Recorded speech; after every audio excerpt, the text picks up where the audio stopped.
राधे राधे, हरे कृष्ण, हर हर महादेव। आप सभी का दिन शुभ हो। आप सभी पर भोलेनाथ का आशीर्वाद आप और आपके पूरे परिवारजनों पर सदैव बना रहे। आज सुनिए सावन मास महात्म्य का 11वां अध्याय। आज दिनांक है 9 अगस्त, दिन है रविवार, और आज सावन मास के कृष्ण पक्ष की कामिका एकादशी है। एकादशी तिथि सुबह 11:05 तक रहेगी। इसके बाद में द्वादशी तिथि प्रारंभ होगी। ब्रह्म मुहूर्त सुबह 4:28 से 5:16 तक रहेगा। सूर्योदय होगा सुबह 6:00 पर और सूर्यास्त होगा शाम 7 बजे मृगशीर्षा नक्षत्र। आज दोपहर 2:43 तक रहेगा। बाद में आद्रा नक्षत्र प्रारंभ होगा और राहु काल शाम 4:30 से 6 बजे तक रहेगा। अब सुनिए श्रावण मास महात्म्य का 11वां अध्याय। भगवान बोले, हे ब्रह्मपुत्र, अब मैं स्वर्ण गौरी का शुभ व्रत कहूंगा। यह व्रत श्रावण मास में शुक्ल पक्ष की तृतीया तिथि को होता है। इस दिन प्रातः काल स्नान करके नित्य कर्म करने बाद संकल्प करें और 16 उपचारों से पार्वती जी तथा शंकर जी की पूजा करें। इसके बाद भगवान शंकर जी से प्रार्थना करें, हे देवदेव आइए, हे जगतपते, मैं आपसे प्रार्थना करता हूं, हे सुरसोत्तम, मेरे द्वारा की गई पूजा को आप स्वीकार करें। इस दिन भवानी पार्वती जी की प्रसन्नता और व्रत की पूर्णता के लिए दंपतियों को 16 वायन प्रदान करें और ध्वज श्रेष्ठ की के लिए मैं ये वायन प्रदान करता हूं, ऐसा कहे। फिर चावल के चूर्ण के 16 पकवानों से 16 बांस की टोकरियों को भरकर और उन्हें वस्त्र आदि से युक्त करें और फिर 16 दंपतियों को बुलाकर इस प्रकार कहते हुए प्रदान करें कि व्रत की संपूर्णता के लिए मैं ब्राह्मणों को यह प्रदान कर रहा हूं। मेरे कार्य की समृद्धि के लिए सुंदर अलंकारों से विभूषित तथा पतिव्रत से सुशोभित शोभामयी सुहागिन स्त्रियां इन्हें ग्रहण करें। इस तरह 16 वर्ष अथवा 8 वर्षीय, 4 वर्षीय या फिर 1 वर्ष तक इस व्रत को करके शीघ्र ही इसका उद्यापन कर देना चाहिए। पूजा के बाद कथा का श्रवण करके वाचक की विधिवत पूजा करनी चाहिए। सनत कुमार बोले, हे प्रभु, इस व्रत को सर्वप्रथम किसने किया, इसका महात्म्य कैसा है और इसका उद्यापन किस प्रकार करना चाहिए, ये सब भी आप मुझे बताएं। तब भगवान बोले, हे महाभाग, आपने उत्तम बात पूछी है। अब मैं आपके समक्ष मनुष्यों को सभी संपदाएं प्रदान करने वाले स्वर्ण गौरी नामक व्रत का वर्णन करता हूं। पूर्व काल में सरस्वती नदी के तट पर सुरीला नामक विशालपुरी थी। उसी काल के आजसुती कुरुकाल करविया नगरी में कुबेर के समान चंद्र प्रभु नामक एक राजा था। उस राजा की रूप लावण्य से संपन्न, सौंदर्य तथा मंद मुस्कान युक्त और कमल के समान नेत्रों वाली महादेवी और विशाला नामक 2 पत्नियां थी। उन दोनों में ज्येष्ठ महादेवी नामक पत्नी राजा को सबसे अधिक प्रिय थी। आखेट करने में आसक्त मन वाले वे राजा किसी समय वन में गए और सिंहों, शुक्रों, वन्य भैंसों तथा हाथियों को मारकर प्यास से आकुल होकर उस घोर वन में इधर उधर भ्रमण करते रहे। राजा ने उस वन में चकवा, चकपी तथा बत्तखों से युक्त भ्रमरों तथा पीकों से संबंधित और विकसित मल्लिका, चमेली, कुमुक तथा कमल से सुशोभित अप्सराओं का एक सुंदर सरोवर देखा। उस सरोवर के तट पर आकर उसका जल पीकर राजा ने भक्ति पूर्वक गौरी का पूजन करती हुई अप्सराओं को देखा। तब कमल के समान नेत्रों वाले राजा ने उनसे पूछा कि आप लोग ये क्या कर रहे हैं। इस पर उन्होंने कहा, हम लोग स्वर्ण गौरी नामक उत्तम व्रत कर रहे हैं। यह व्रत मनुष्यों को सभी संप्रदाय प्रदान करने वाला है। हे राजन, आप भी इस व्रत को कीजिए। राजा बोले, इसका विधान कैसा है और इसका फल क्या है, मुझे ये सब विस्तार से बताएं। तब वे सारी स्त्रियां बताने लगी, हे राजन, ये स्वर्ण गौरी नामक व्रत श्रावण मास की शुक्ल पक्ष की तृतीया तिथि को किया जाता है। इस व्रत में भक्ति पूर्वक अत्यंत के साथ पार्वती जी तथा शिव जी की पूजा करनी चाहिए। पुरुष को 16 तारों वाला एक डोरा दाहिने हाथ में बांधना चाहिए। स्त्रियों के लिए बाएं हाथ में या गले में इस डोरे को बांधना चाहिए।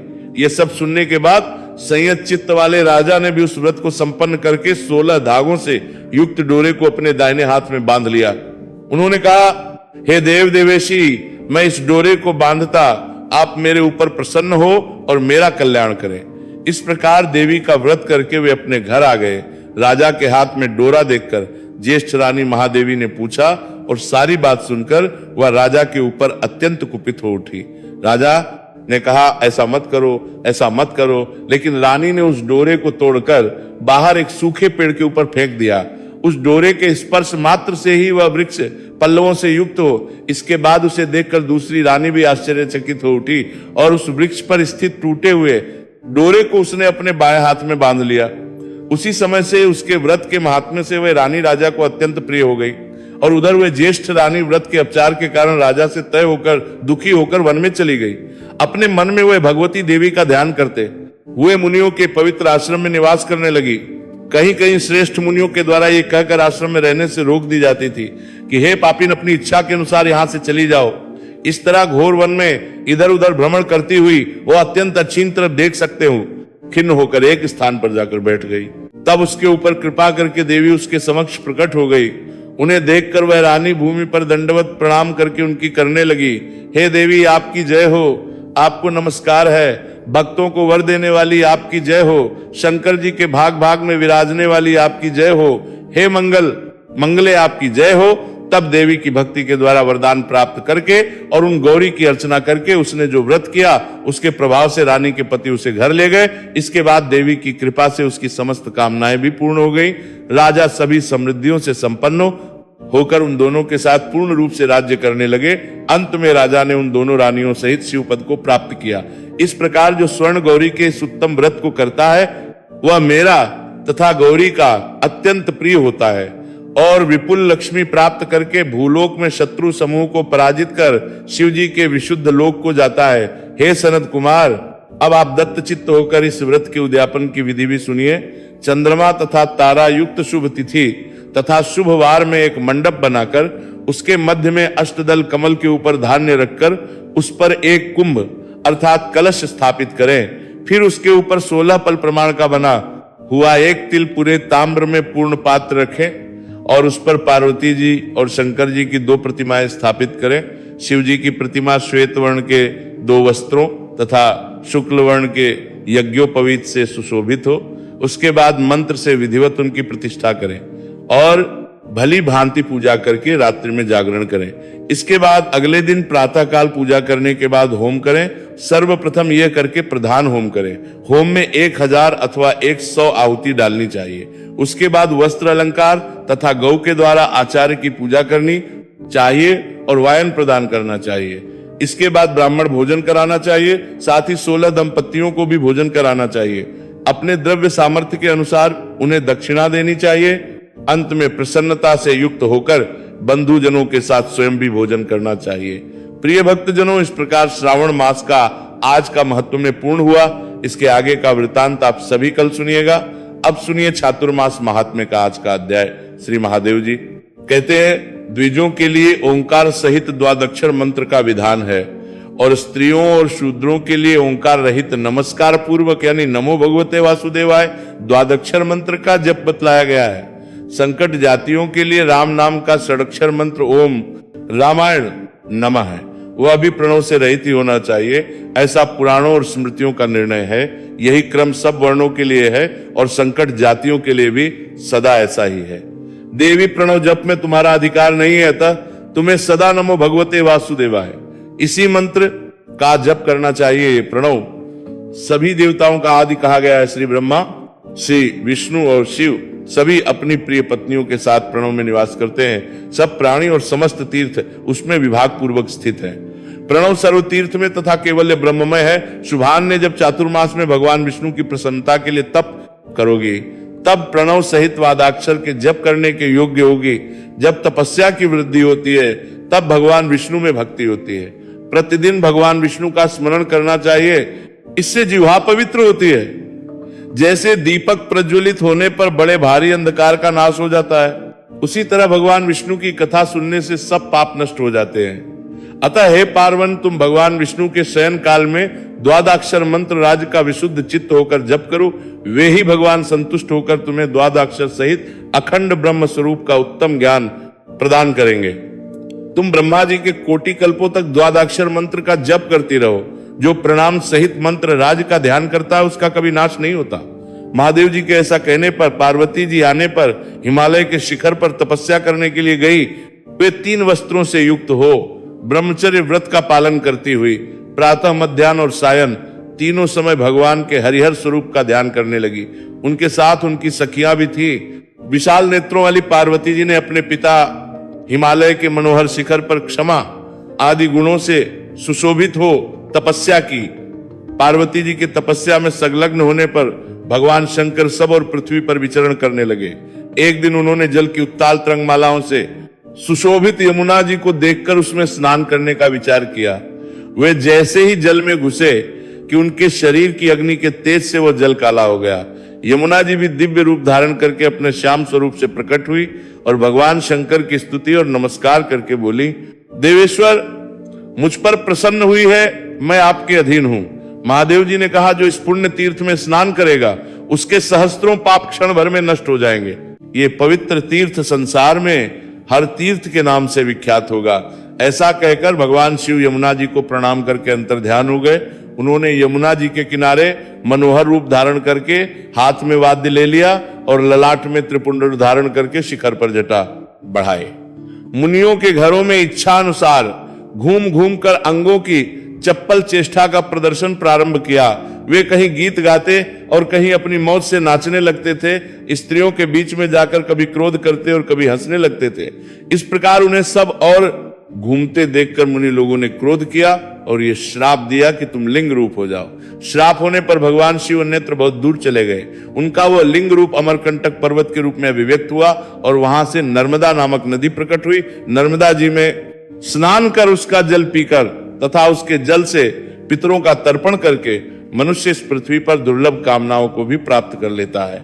जो मनुष्य नर्मदा जी में स्थित शिवलिंग का पूजन करेंगे वे शिव स्वरूप हो जाएंगे। विशेषतः चातुर्मास में शिवलिंग की पूजा महान फल देने वाली है। चातुर्मास में रुद्र मंत्र का जप, जी की पूजा और शिवजी में अनुराग विशेष फलद है। जो पंचामृत से भगवान शिव को स्नान कराते हैं उन्हें गर्भ की वेदना नहीं सहन करनी पड़ती। जो शिवलिंग के मस्तक पर मधु से अभिषेक करेंगे उनके सहस्त्र दुख तत्काल नष्ट हो जाएंगे। जो चातुर्मास में शिवजी के आगे दीपदान करते हैं वे शिवलोक के भागी होते हैं। जो जल धारा से युक्त नर्मदेश्वर महालिंग का चातुर्मास में विधि पूर्वक करता है वह शिव स्वरूप हो जाता है। दालव जी कहते हैं ये सब श्री विष्णु के शालिग्राम होने की और महेश्वर शिव के लिंग रूप होने की कथा सुनाई गई। अतः जो लिंग रूपी शिव और शालिग्राम का श्री विष्णु का भक्ति पूर्वक पूजन करते हैं उन्हें दुखमय यातना नहीं भोगनी पड़ती। चौमासे में शिव जी और श्री विष्णु का विशेष रूप से पूजन करना चाहिए। में भेदभाव न रखते हुए यदि उनकी पूजा की जाए तो वे स्वर्ग और मोक्ष प्रदान करने वाले होते हैं। जो भक्ति पूर्वक हरि और हरि की पूजा करते हैं उन्हें भगवान श्री हरि मोक्ष प्रदान करते हैं। विवेक आदि गुणों से युक्त शूद्र उत्तम गति को प्राप्त होता है। हे महाशूद्र, तुम्हें बिना मंत्र के भगवान विष्णु और गिरजापति महादेव जी का उपचार से पूजन करना चाहिए। उनकी पूजा ये बड़े पापों का नाश करने वाली है। ऐसा कहकर पैजवन से पूजित हो। महर्षि गालव शीघ्र ही अपने आश्रम को चले गए। जो मनुष्य इस प्रसंग को सुनता और पढ़कर दूसरों को भी सुनाता है उसके पुण्य का कभी अंत नहीं होता। प्रिय श्रोताओं, इस प्रकार चातुर्मास महात्म्य की आज की कथा का समापन हुआ। अब सुनिए सीता नित्यनेम की कहानी। ये कहानी सीता माता कहती थी और भगवान श्री राम इसे सुना करते थे। एक दिन भगवान को किसी काम के लिए बाहर जाना पड़ गया तो सीता माता कहने लगी कि भगवान, मेरा तो 12 वर्ष का नित्यनेम नित्य नियम है, अब आप बाहर वर्ष जाएंगे तो मैं अपनी कहानी किसे सुनाऊंगी। श्री राम ने कहा कि तुम कुएं की पाल पर जाकर बैठ जाना और वहां जो औरतें पानी भरने आएंगी उन्हें अपनी कहानी सुना देना। सीता माता कुएं की पाल पर जाकर बैठ जाती हैं। एक स्त्री आई, उसने रेशम की जरी की साड़ी पहन रखी थी और सोने का घड़ा ले रखा था। सीता माता उसे देख कहती है कि बहन, मेरा 12 वर्ष का नित्यनेम सुन लो। पर वह स्त्री बोली कि मैं तुम्हारा नित्यनेम सुनूंगी तो मुझे घर जाने में देर हो जाएगी और मेरी सास मुझसे लड़ेगी। उसने कहानी नहीं सुनी और चली गई। उसकी रेशम जरी की साड़ी फट गई, सोने का घड़ा मिट्टी के घड़े में बदल गया। सास ने देखा तो पूछा कि किसका दोष अपने सिर लेकर आ गई है।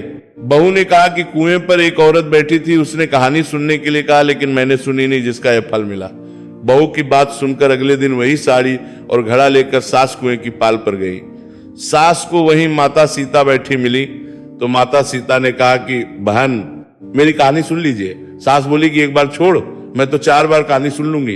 राम आए, लक्ष्मण आए, देश के पुजारी आए, नितनेम का नेम लाए, आओ राम बैठो, राम तपी रसोई जियो राम, माखन मिश्री खाओ राम, दूध बताशा पियो राम, सूत के पलका ओठो राम, शाल दुशाला पोठो राम, शाल दुशाला ओढ़ो राम, जब बोलूं जब राम ही राम, राम संवारे सबके काम खाली, घर भंडार भरेंगे सबका बेड़ा पार करेंगे, श्री राम जय जय राम। सास बोली कि बहन कहानी तो बहुत अच्छी लगी। कहानी सुनकर सास घर चली गई और उसकी साड़ी फिर से रेशम जरी की बन गई। मिट्टी का घड़ा फिर सोने के घड़े में बदल गया। बहू कहने लगी, सासू माँ आपने ये सब कैसे किया? सास ने कहा कि बहू तू दोष लगा के आई थी और मैं अब दोष उतार कर आ रही हूं। बहू ने फिर पूछा कि वो कुएं वाली स्त्री कौन है? सास बोली कि वे सीता माता थी।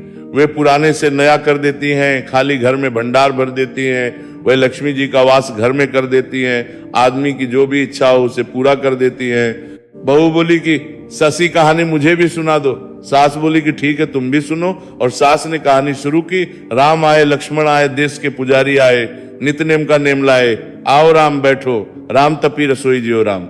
माखन मिश्री खाओ राम, दूध बताशा पियो राम, सूत के पल का मोठो राम, शाल दुशाला पोठो राम, शाल दुशाला ओढ़ो राम, जब बोलूं जब राम ही राम। राम संवारे सबके काम खाली, घर भंडार भरेंगे, सबका बेड़ा पार करेंगे। श्री राम जय जय राम। कहानी सुनकर बहू बोली कि कहानी तो बहुत अच्छी है। सास ने कहा कि ठीक है इस कहानी को रोज कहा करेंगे। अब सास बहू रोज सवेरे उठती, नहाती धोती और पूजा करने के बाद नितनेम की सीता की कहानी कहती। एक दिन उनके यहाँ एक पड़ोस की औरत आई और बोली कि बहन जरा सी आंच देना। तो वो बोली कि आंच तो अभी हमने जलाई नहीं। पड़ोसन ने कहा कि तुम सुबह 4 बजे से उठकर क्या कर रही हो? फिर उन्होंने कहा कि सुबह उठकर हम पूजा करते हैं, फिर सीता माता की नितनेम की कहानी कहते हैं। पड़ोसन ने उनकी बात सुनकर फिर कहा कि सीता माता की कहानी कहने से तुम्हें क्या मिला? वे बोली कि इनकी कहानी कहने से घर में भंडार भर जाते हैं, सारे काम सिद्ध होते हैं, मन की इच्छा भी पूरी होती है। पड़ोसन कहती है कि बहन जैसी कहानी तो मुझे भी सुना दो। फिर वह बोली कि ठीक है तुम भी ये कहानी सुन लो। राम आए लक्ष्मण आए, देश के पुजारी आए, नितनेम का नेम लाए, आओ राम बैठो राम, तपी रसोई जियो राम, माखन मिश्री खाओ राम, दूध बताशा पियो राम, सूत के पल का मोठो राम, शाल दुशाला पोठो राम, शाल दुशाला ओढ़ो राम, जब बोलूं जब राम ही राम। राम संवारे सबके काम खाली, घर भंडार भरेंगे, सबका बेड़ा पार करेंगे। श्री राम जय जय राम। सारी कहानी सुनने के बाद पड़ोसन कहने लगी, बहन कहानी तो मुझे बहुत अच्छी लगी।